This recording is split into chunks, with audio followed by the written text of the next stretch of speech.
Ustedes escuchaban los testimonios de los venezolanos sobre sus expectativas a menos de 2 semanas, ya 10 días de las elecciones de este próximo 28 de julio.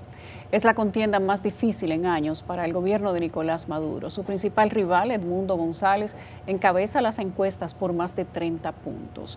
De esto hablamos esta noche con Felipe Vallejos, que es politólogo y analista de política internacional. Felipe, buenas noches, ¿cómo estás? Buenas noches, Yulisa, gracias por invitarme. Siempre es un gusto tenerte aquí. Gracias. ¿Qué piensas de lo que está pasando en Venezuela? Pienso que lo dijiste todo en la parte final de tu comentario, y es que creo que esta elección, la tercera de Nicolás Maduro, buscando ya su tercera victoria como presidente, 2013, 2018 y ahora 2024, este es el momento más difícil para el chavismo y para él, que ya tiene 10 años en el poder. Hay que recordar que el chavismo gobierna desde 1999 y Maduro gobierna desde 2013, cuando se anuncia la muerte oficial de Hugo Chávez, que estaba padeciendo una enfermedad y estaba en Cuba. En ese sentido, creo que es un escenario interesante, pero hay que tener, yo tengo serias dudas no tengo dudas con respecto a la intención de voto, porque las encuestas arrojan entre 30, incluso hay firmas de encuestadoras y de consultores que te arrojan hasta 40 puntos de diferencia. O sea, es abrumadora la diferencia entre el candidato de la oposición y Nicolás Maduro. Pero otra cosa es que te cuenten los votos, otra cosa es que la movilización de ese día se haga efectiva esa intención de voto, como muchas veces ocurre, y que luego te cuenten los votos y que luego Maduro reconozca su derrota, su eventual derrota. Para ello queda mucho trecho que recorrer. ¿Qué debe pasar para que estas cosas se den? Primero, el Consejo Nacional Electoral de Venezuela lo maneja el gobierno abiertamente. Es como si aquí la Junta Central Electoral la dirigiera un funcionario del gobierno actual. Es para que la gente entienda la analogía, eso es lo que pasa en Venezuela. Así es. Esto es una garantía de que probablemente muchas cosas se den. ¿Y quién va a juzgar al juez en este caso? Ese es el tema. Que si el órgano que maneja las elecciones no es creíble y evidentemente responde a el gobierno de Nicolás Maduro, los órganos de la justicia, que donde se pudiera impugnar, también responden a la línea del chavismo. Entonces todo está debidamente controlado. Ahora, esta es la primera oportunidad de las tres elecciones, 2013, 2018 y ahora 2024, donde la diferencia entre un candidato y otro es tan abrumadora. Creo que era más fácil ocultar esa diferencia porcentual entre Enrique Capriles en el 2013 y la diferencia porcentual de 2018, que fue prácticamente un trámite. Pero y la condición del país era otra también. Correcto. Entonces, ahora, ¿cómo vas a ocultar un 30%, un 40%? Puede cerrar la brecha, pero de un 40% a voltear la situación en favor de Nicolás Maduro, me parece que sería demasiado escandaloso y abuso de la confianza tuya para decir algo que estábamos diciendo fuera de cámara. Creo que independiente de que aquí Nicolás Maduro no reconozca su victoria, su derrota, creo que va a quedar el precedente, porque va a ser demasiado evidente que se habrán movido influencias oscuras para no reconocer la voluntad de la gran mayoría. ¿Cómo va esto a cambiar la situación de Venezuela? Nosotros sabemos que la elección de Maduro anterior fue cuestionada, que su elección con Capriles ciertamente fue cuestionada, pero la diferencia no era de un 40%. Claro.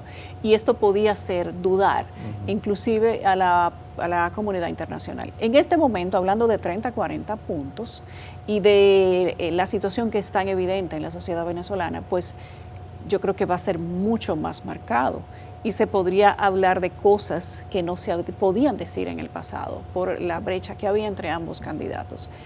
¿Qué pasaría si esto se da? Bueno, tienes toda la razón ahí, porque Maduro decía, él sentía que Capriles le podía ganar, porque él decía en esa elección, aunque gane por 1%, yo habré ganado. Si pierdo por 1%, habré perdido. En este caso tiene un discurso bastante recalcitrante, bastante belicoso, peligroso. De decir, si aquí no gano, aquí va a correr sangre. Si aquí no gano, va a haber una guerra civil. Es decir, está metiendo la clásica estrategia del miedo. Y eso habla de que el gobierno está padeciendo una situación donde está muy abajo en las encuestas, y eso pudiera verse reflejado en los votos. Creo que aquí pueden pasar dos cosas. O Maduro reconoce su derrota con algunas garantías, porque no solamente Estados Unidos lo busca, la Corte Penal Internacional lo tiene sindicado con crímenes de lesa humanidad, o bien ya Venezuela va a caer definitivamente en una cuasi dictadura. En una cuasi dictadura porque fueron a unas elecciones. De Sí, aquí para allá es maquillándolo. posible que ya ni necesite elecciones. Claro, incluso Ortega, que ya es un dictador a la clara en Nicaragua, sigue celebrando elecciones, pero antes de las elecciones manda a la cárcel a todos los opositores, es decir, son trámites que verdaderamente maquillan una situación ya evidente. Son elecciones de mero trámite. Sí, para cumplir con algún requisito mediático, pero todo el mundo sabe lo que está pasando. La comunidad internacional, ¿qué papel juega en estas elecciones de Venezuela, Felipe? Ha sido más tibio que en otros momentos, la comunidad internacional se ha mantenido más al margen, quizás viendo la situación donde hay una verdadera posibilidad de que Maduro salga del poder. Me sorprende la actitud de Estados Unidos en este caso, pero también hay que pensar en un contexto geopolítico. Estados Unidos tiene una situación con Rusia y con Ucrania, eso aprieta las cuentas petroleras y por eso Estados Unidos ha tenido que volver a acercarse un poquito a Venezuela para poder de alguna forma suplir esa ausencia de los intercambios comerciales con Rusia, que también sabemos que es una potencia petrolera y de gas. Y por eso creo que la actitud de la comunidad internacional ha sido tibia, pero no por una cuestión política, más geopolítica y económica que otra cosa. A nosotros aquí nos llamaba mucho la atención cuando Biden, la administración Biden, empezó a sentir a inicios de este año, producto de la situación de Ucrania y Rusia, que Maduro no era tan dictador. Podía ser dictador, pero no tanto. Y empezaron a negociarse temas de intereses y le devolvieron a quien había sido apresado y sindicado y condenado por ser supuestamente el principal testaferro de Maduro. Y se habló, estamos hablando de Alex, bueno, el del pelo largo. Sí, un apellido impronunciable, No, pero sí. Es rarísimo. Alex Saab. Saab, Gracias, sí. Erika. Pues al devolver a Alex Saab a Venezuela, se nos empezó a hacer un ruido en los medios de comunicación respecto de qué tan dictador ahora consideraba Estados Unidos a Maduro. Parece que no tanto, en el nivel ha ido bajando sin duda. Pero es cierto que los países también tienen intereses y no necesariamente el interés es democrático, también es económico. Pero Estados Unidos en poco tiempo también va a tener un virtual cambio de gobierno si las cosas siguen como van. ¿Cuál es el escenario 1 y 2 con administración Biden o con administración Trump en esta coyuntura que vive Venezuela, suponiendo que Nicolás Maduro, el CNE, le dé ganancia en las elecciones? Sería escandaloso que le diera una ganancia después de 40 puntos, 30 puntos de diferencia. No me la inventé yo, pero es la cultura popular que se dice que Estados Unidos no tiene amigos, sino intereses, o no tiene intereses, sino amigos. Y se ha visto reflejado en su relación, vamos a decir, rayando en la ambigüedad con respecto a Venezuela. En el caso de Joe Biden, habría que esperar si Biden se vuelve un poco más agresivo post elecciones y en el caso eventual que ve una posibilidad remota que se reelija. Hoy por hoy está en cuestionamiento ni siquiera que pueda ser candidato por los partidos demócratas. Todo indica que sí, pero con un apoyo bastante bajo. Y en el caso de Trump, que tiene más posibilidades de llegar a la presidencia por segunda vez, pienso que en este caso habría una agenda mucho más agresiva contra Maduro. Trump le puso $6 millones a la cabeza de Maduro. Correcto, y recibió a dirigentes de la oposición, me acuerdo cuando le levantó la mano a Guaidó. Exactamente, lo reconoció y como presidente legítimo de Venezuela, y en ese sentido yo creo que la agenda de Trump va a ser mucho más agresiva en contra de Maduro en el caso eventual de que Maduro se reelija y no entregue. Y no entregue, o sea, que pierda y no entregue, y en el caso de que Trump se reelija. Entonces, hay que esperar. O sea, que a Maduro no le conviene que gane Trump. No, correcto. Directamente. Directamente, porque ya tenemos un antecedente donde Trump es muchísimo más agresivo en contra del régimen venezolano. Trump tiene un tema con el socialismo, con el tema de las democracias duras y con la gobernabilidad fuera de las elecciones. Lo ha dicho en varias ocasiones y en su momento dijo que en su opinión Maduro es un dictador.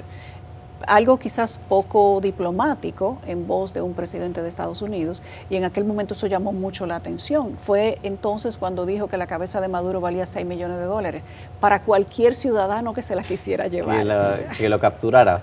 Sí. Declaraciones un poco duras, pero dejaba ver lo que pensaba el entonces presidente de Estados Unidos en cuanto a la vulneración de la democracia en esos países. Muchos dicen que si Trump vuelve a ser presidente, la situación de Cuba podría ser distinta y que la situación de Nicaragua y de Venezuela también, y que tal vez se interesaría más en la estabilización de Haití. ¿Qué piensas tú?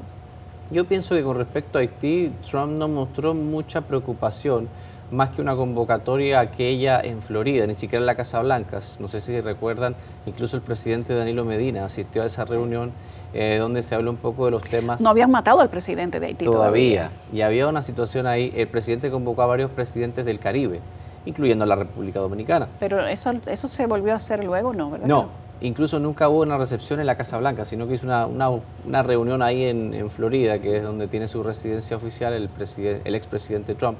Y creo que quizás haya algún tipo de visualización por su alineación natural con algunos presidentes que están gobernando actualmente en Latinoamérica. Está de moda Milei y no es secreto para nadie, se lleva de mil maravillas con Bukele, porque incluso cuando Bukele se reelige y asume su segundo periodo, manda a sus hijos, a Trump Jr.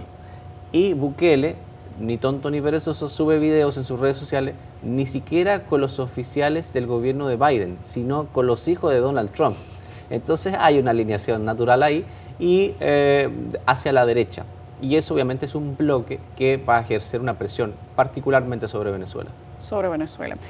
Si damos dos pasos más allá de Venezuela y vemos los ojos en Colombia, ¿qué te parece que está sucediendo con la administración del presidente de Colombia, Gustavo Petro?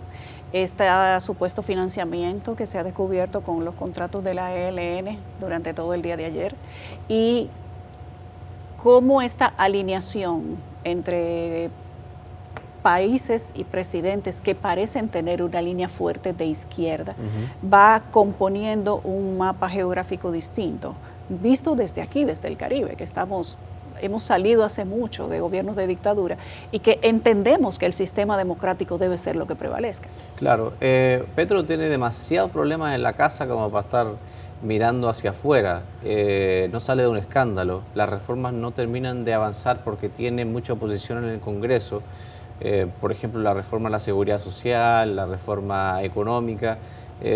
Petro hace más noticia porque anda paseando en Panamá que por el gobierno propiamente tal. Ahora sale un tema de financiamiento. Esto no lo digo en el afán de la farándula, sino de los hechos que van mermando su capacidad de gobierno, a pesar de que un presidente democráticamente electo y el primer presidente de izquierda elegido jamás en Colombia, de tradición siempre más conservadora. Creo que en ese sentido el gobierno de Petro está pasando por un momento siempre complejo y creo que no aspirará o no puede aspirar a la reelección. Entonces, ¿qué tenemos por ahí? Tenemos dos faros importantes en términos de gobierno, que es el presidente Lula, que el presidente Lula de alguna forma ofrece estabilidad en el caso eventual de que Maduro continúe, porque si estuviese en manos de Bolsonaro y Argentina en manos de Milei, pues obviamente estaríamos hablando de un bloque netamente de derecha, de una derecha bastante extrema, fuerte. Una derecha fuerte, obviamente aislando a Maduro, pero Maduro cada día está más aislado, por eso te digo que en estos escenarios... tiene amigos en el entorno geográfico, tiene a Nicaragua, tiene a Cuba, que es su aliado principal, se habla de sus vínculos con Rusia, aunque está más lejos, y ahora con su vecino principal, que es Colombia, y Petro, de que pertenecen a un mismo, digamos que, grupo, lineamiento político. En principio, ¿por cuánto tiempo podrá estar eso? Nicaragua no se sabe, Cuba tampoco.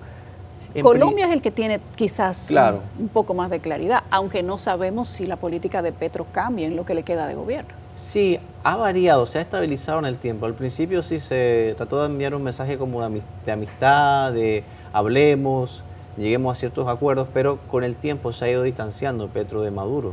Y eso habla de un pragmatismo claro de Petro de tener que gobernar en un país de tradición democrática que no comulga con las ideas antidemocráticas de Nicolás Maduro. Entonces creo que ahí se ha ido aislando, tiene aliados naturales, también está Turquía, que es un aliado estrecho de Nicolás Maduro, y tiene ciertas relaciones con China.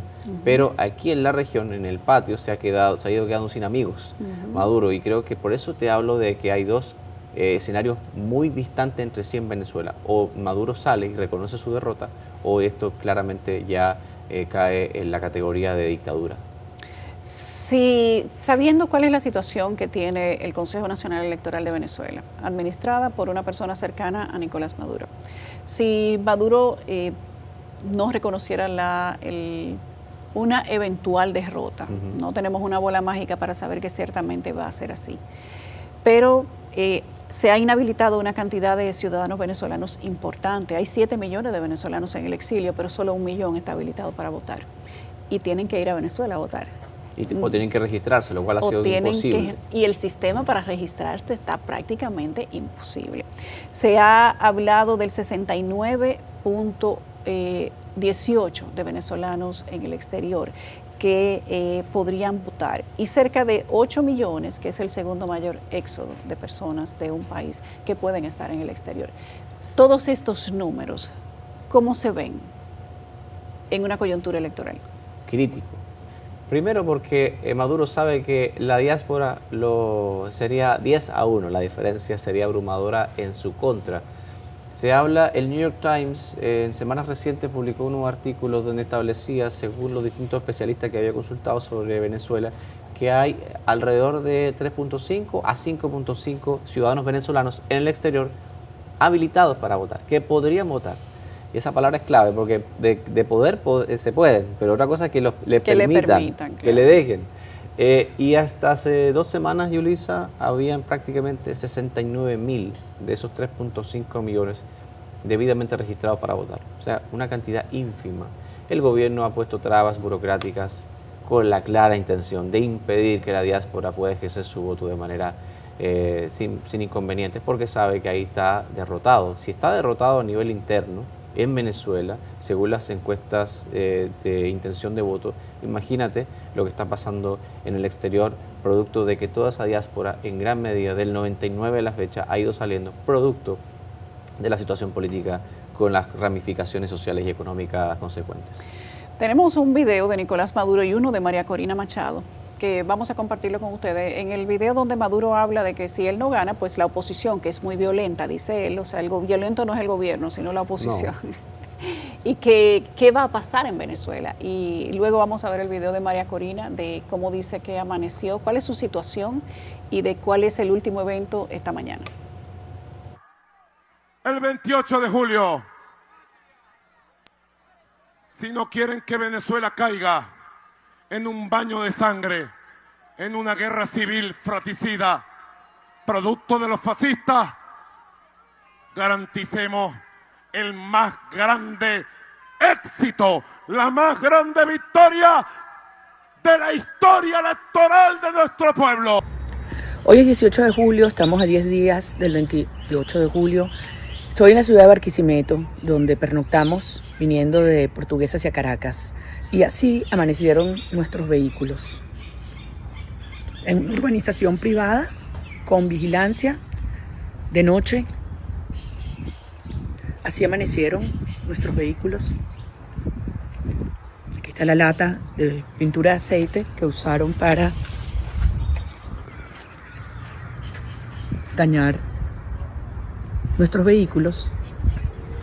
Pero lo más grave es que son 2 camionetas. A esta camioneta le quitaron el tapón del cárter y vaciaron todo el aceite del motor. Y a otro vehículo, nuestro otro vehículo, esto fue lo que ocurrió.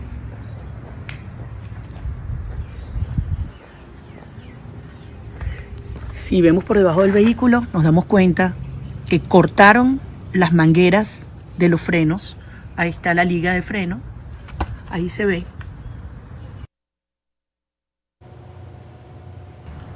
Lo cual es claramente un atentado a la vida de quienes utilizamos estos vehículos.